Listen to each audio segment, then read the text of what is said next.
There is a particular kind of pain that nobody talks about. It's the pain of being the person everyone expected the most from, and watching yourself quietly fall apart. You passed every test, you got every grade, people called you gifted, talented, exceptional. And yet, somewhere along the way, the very thing that was supposed to carry you became the thing that broke you. This isn't a story about failure. It's a story about intelligence without emotional grounding, and why some of the most brilliant minds are the most vulnerable ones. A lot of smart people grow up being praised for one thing more than anything else: being impressive, being advanced, being talented, being mature for their age, being the one who gets it. At first, that feels good, but over time it can quietly turn into a prison. Because once being smart becomes your identity, failure stops feeling like a normal part of life. It starts to feel personal. Not, I got this wrong, but what if I'm not who everyone thought I was? And from there, perfectionism starts to grow. Most people think perfectionism is about high standards. Sometimes it is, but a lot of the time it's something else. It's shame. It's the fear of being seen as disappointing, the fear of looking ordinary, the fear of trying hard and still not being enough. So instead of letting yourself be messy, unsure, or human, you start building this impossible version of yourself in your head.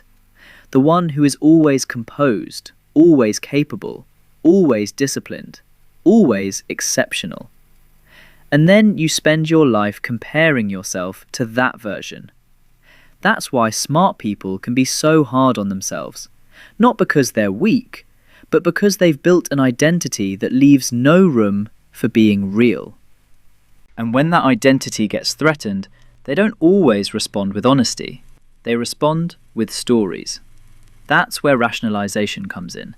And this is one of the most dangerous things intelligence can do. It can help you explain away your own self-destruction. You're not procrastinating, you're waiting for clarity. You're not afraid, you're being careful. You're not avoiding the work, you're thinking deeply about the right approach. You're not bitter, you just see people clearly now. And the smarter you are, the more convincing those stories become. That's what makes this kind of self-destruction so hard to catch, because it doesn't always look irrational. It often sounds thoughtful. But underneath the explanation, something emotional is usually driving the whole thing. Pain, fear, shame, pride, insecurity. The decision gets made down there first. Then the mind comes in afterward and cleans it up with logic. That's why some people can explain their patterns forever and still never change. They are not using intelligence to face themselves. They are using intelligence to protect themselves from what facing themselves would cost. And then there's another layer to this, a quieter one. A lot of smart people don't just rationalize, they intellectualize, which means instead of actually feeling their emotions, they analyze them. They don't sit with grief, they explain grief. They don't admit fear directly, they talk about attachment styles, defense mechanisms, childhood patterns, nervous systems. Now, none of that is useless. Sometimes those ideas are genuinely helpful. But they can also become a hiding place. Because talking about a wound is not the same as touching it. You can explain your pain beautifully and still be completely ruled by it. And a lot of smart people do exactly that. They turn their inner life into something they can study, organize, and describe.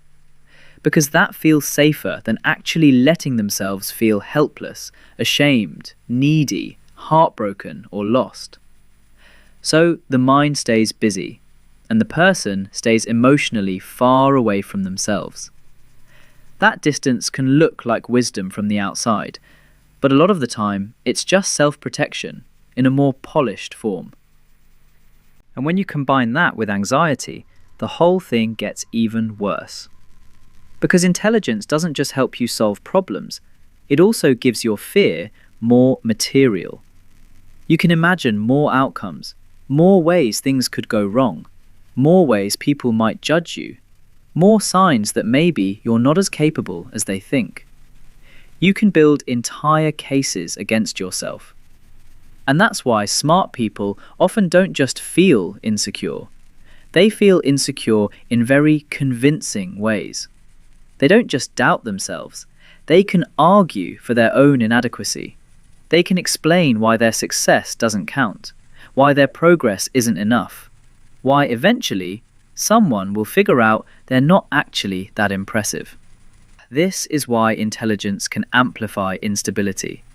Not because being smart is the problem, but because a powerful mind can also become a powerful engine for anxiety, especially when that person never learned how to emotionally hold themselves together. And a lot of that goes back to being the gifted child. This part runs deep. When a child is praised too much for being smart, they often start to believe that their value lives there. Not in effort, not in honesty, not in resilience, in being naturally good. So when life eventually gets hard, and something no longer comes easily, it doesn't just feel frustrating, it feels threatening. Because now they are facing something they were never prepared for. Struggle. Real struggle. The kind where effort is visible. The kind where you are no longer ahead automatically. The kind where you have to be bad at something before you get better. And for someone whose identity is built around being the smart one, that can feel humiliating. So they avoid. They quit early. They delay. They pick goals they can control. They stay in their comfort zone.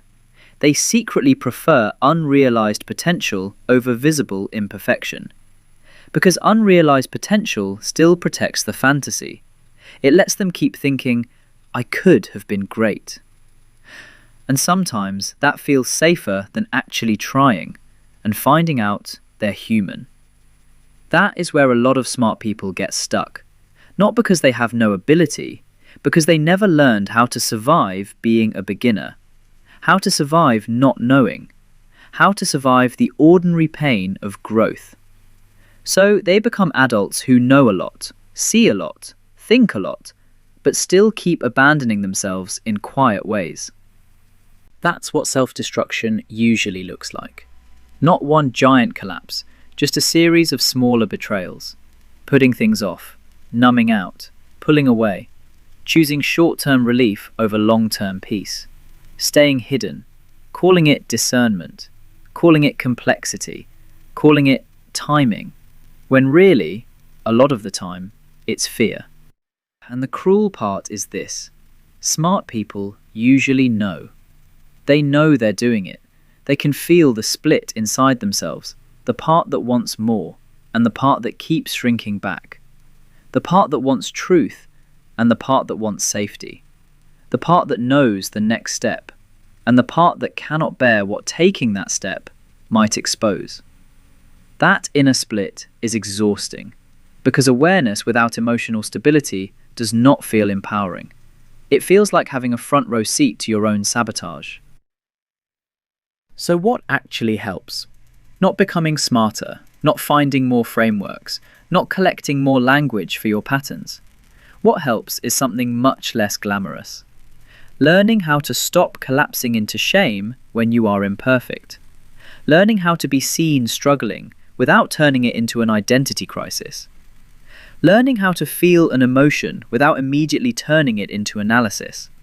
Learning how to stop using intelligence to protect the image. Because the image is the problem. The image of being exceptional. The image of always understanding. The image of always being ahead. The image of being the one who cannot afford to look weak. That image will destroy your life, if you let it. Because real growth asks something else from you. It asks humility, patience, honesty, the ability to look foolish for a while, the ability to not know, the ability to fail without treating failure like a verdict on your worth. But once they do learn that, something changes. They stop trying to protect the identity and start trying to become whole. Because intelligence is a gift, it really is. But if it isn't grounded by emotional courage, it can become a very elegant way of staying stuck. And that is why smart people still self-destruct. Not because they can't see the truth, but because seeing the truth is not the same as surrendering to it. One takes intelligence. The other takes something harder. The willingness to stop hiding behind it. If this video put words to something you've been carrying quietly, subscribe to The Quiet Mind for more reflections on psychology, self-awareness, and the deeper patterns shaping your life.